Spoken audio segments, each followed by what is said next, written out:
Hello বন্ধুরা, কেমন আছেন আপনারা? আশা করি ভালো আছেন। ভালো লাগা ভালোবাসা থেকে এই চ্যানেলটির পথ চলা।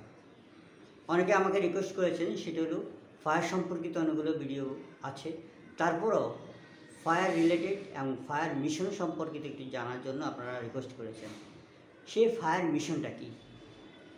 ফায়ার মিশনটা হলো আপনাকে একটা গোল অ্যাচিভ করতে হবে বা একটা টার্গেট থাকতে হবে যে আমার এই ফ্যাক্টরিতে বা আমার অফিসে যদি আগুন লাগে, তাহলে আমার যে ফায়ার ট্রেনিং গ্রহণ করা ব্যক্তিগুলো কী স্টেপে কাজগুলো করবে। সেই ফায়ার ট্রেনিং কর্ম চাঞ্চল্যকর বা কর্মস্পিড বা কর্ম চলার জন্য যে দক্ষতা দরকার, সেই দক্ষতা এবং ইকুইপমেন্টগুলো আমি কি আমার ওয়ার্কারদেরকে সাপোর্ট দিয়েছি।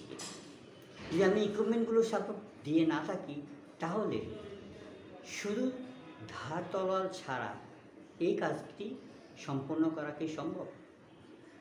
আগুন যখন লাগে তখন কিন্তু আপনার নিকটবর্তী কোনো ফায়ার হাউস কিংবা ফায়ার এক্সটিংগুইশার এগুলো যদি নিকটবর্তীতে না থাকে, সেক্ষেত্রে সময়ক্ষেপণ হবে, অগ্নি চাঞ্চল্যকর বা আগুনের যে অবস্থাটা সেটা কিন্তু ক্রমশ বাড়বে। তাহলে কী হবে? ছোট আগুনটাকে নেভাতে যত সহজ, যখন বড় রূপ ধারণ করবে তখন নেভানোটা অতি কঠিন। তার চেয়ে বড় যখন হবে তখন আরও বেশি কঠিন।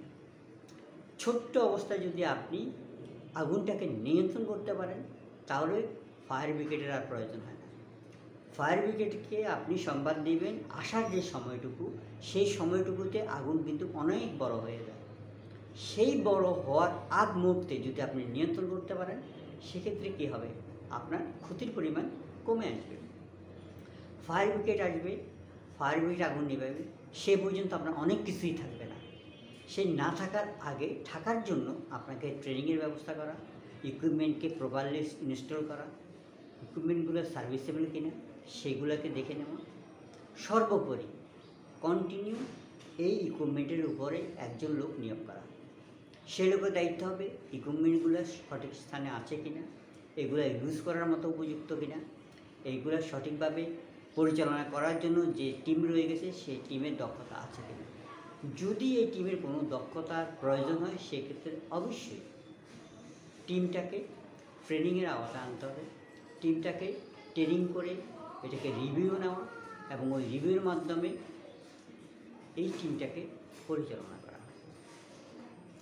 ফায়ার ইকুইপমেন্ট এবং ফায়ার সার্ভিস দুটা কিন্তু অঙ্গাঙ্গিভাবে জড়িত।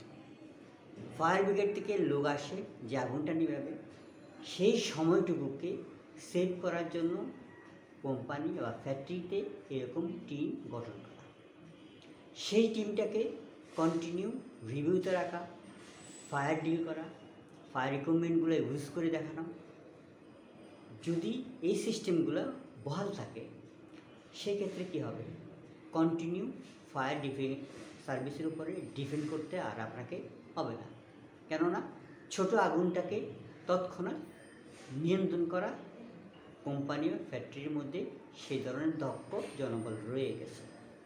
সেই জনবলগুলো অতি সহজে আগুন নিয়ন্ত্রণ করতে পারে। তখন কী হবে?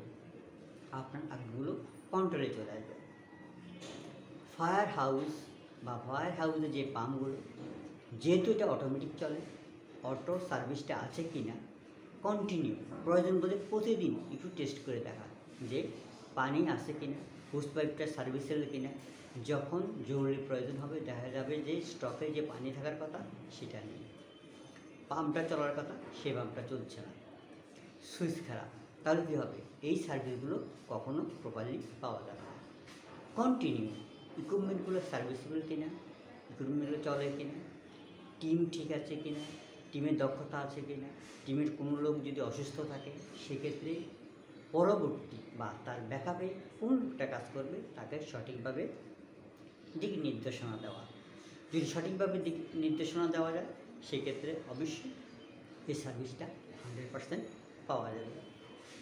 Fire equipment, fire service, fire training এই সম্পর্কিত অনেকগুলো ভিডিও রয়ে গেছে, সেগুলো অবশ্যই দেখলে আপনারা উপকৃত হবেন। পাশাপাশি আপনাদের কী ধরনের ভিডিও আপনারা দেখতে চাচ্ছেন সেটা কমেন্ট বক্সে লিখবেন। প্রয়োজনে আপনারা এটা শেয়ার করবেন, বেশি বেশি লাইক দিবেন, এবং যারা এই সম্পর্কে জানতে চায় বা দেখতে চায় তাদের জন্য আপনারা সাজেস্ট করবেন, কমেন্টস দিবেন। আজ এ পর্যন্ত, পরবর্তী কোনো ভিডিওতে দেখা হবে। আসসালামু আলাইকুম।